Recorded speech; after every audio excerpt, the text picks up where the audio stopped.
मैंने पूरा देखा वो वीडियो, पूरा इंटरव्यू। पहली बार स्वाति मालीवाल जी ने अपनी आपबीती सुनाई है और तफसील और विस्तार से बताया है कि उनके साथ क्या कुछ हुआ। और ये बहुत ही अफसोस की बात है और शर्म की बात है कि स्वाति जी को कहना पड़ रहा है ये कि मेरे साथ बदतमीजी हुई।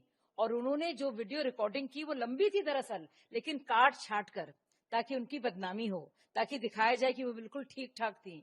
हालांकि उनके साथ दुर्व्यवहार हुआ था, बदतमीजी हुई थी, हाथापाई हुई थी और गाली गलौज हुआ था, लेकिन उसका कहीं जिक्र नहीं किया, ना तो विभव की तरफ से, ना उनके जितने भी मंत्री हैं उनकी तरफ से। तो जिस तरह से अपनी व्यथा सुना रही है और बता रही है कि उन्होंने हमेशा महिलाओं के लिए काम किया है और भी क्या फर्जी केस से वो डरेंगी। लेकिन देखिए, सबसे ज्यादा शर्मनाक वो है किस तरह से दिल्ली की एक आतिशी जो उनकी मंत्री हैं, सौरभ भारद्वाज है, उनके सारे प्रवक्ता हैं और उनकी सारी ट्रोल आर्मी है, भेड़ियों की तरह उनके ही कैरेक्टर को असैसिनेट करने में लग गई, विक्टिम शेम करने में लग गई। बोली ये भाजपा ये प्रायोजित कर रही है। उन्होंने ये भी कहा, मैंने तो सुना, मैंने तो इस पर काफी बात की, तो सारे आम आदमी पार्टी के सारे प्रवक्ता क्या बोले कि 2016 का केस है और भाजपा उनको ब्लैकमेल कर रही है।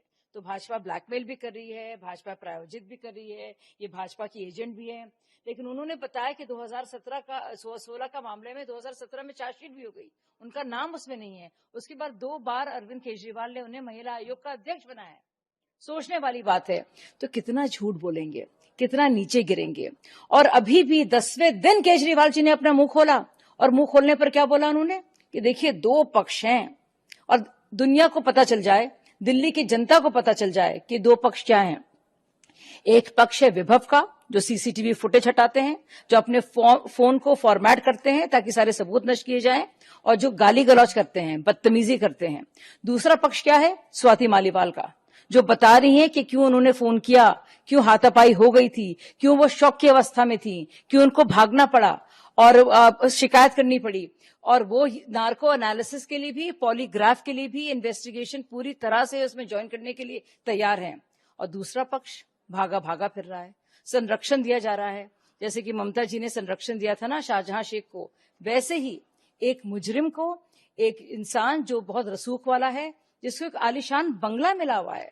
मतलब केजरीवाल जी अपने घर, अपने शीशमहल की तस्वीरें नहीं दिखाते, लेकिन आप देखिए विभव जी को किस तरह का बंगला आलीशान हुआ है, बड़ी लग्जूरियस उसमें रह रहे हैं वो, क्योंकि वो खासम खास हैं, रसूख वाले हैं।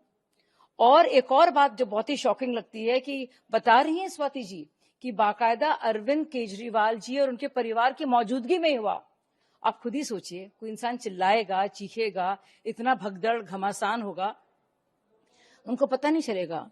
यानी कि उनके कहने पर, उनके आदेश पर विभव, जिनकी बर्खास्तगी भी हो गई है पीए, बतौर पीए, वो मौजूद थे और वो हाथापाई कर रहे थे। इससे ज्यादा शर्म की बात नहीं हो सकती। दूसरे शर्म की बात जो ये है कि किस तरह से सबूत नष्ट किए गए हैं। तीसरे जो बहुत ही शर्मसार करने की बात है, उनके उसी पार्टी में उनसे बहुत जूनियर लोग, आतिशी, सौरभ, प्रियंका कक्कड़ और सारे जूनियर उनके प्रवक्ता किस तरह से उनको बदनाम कर रहे हैं, उनको बीजेपी का एजेंट बता रहे हैं।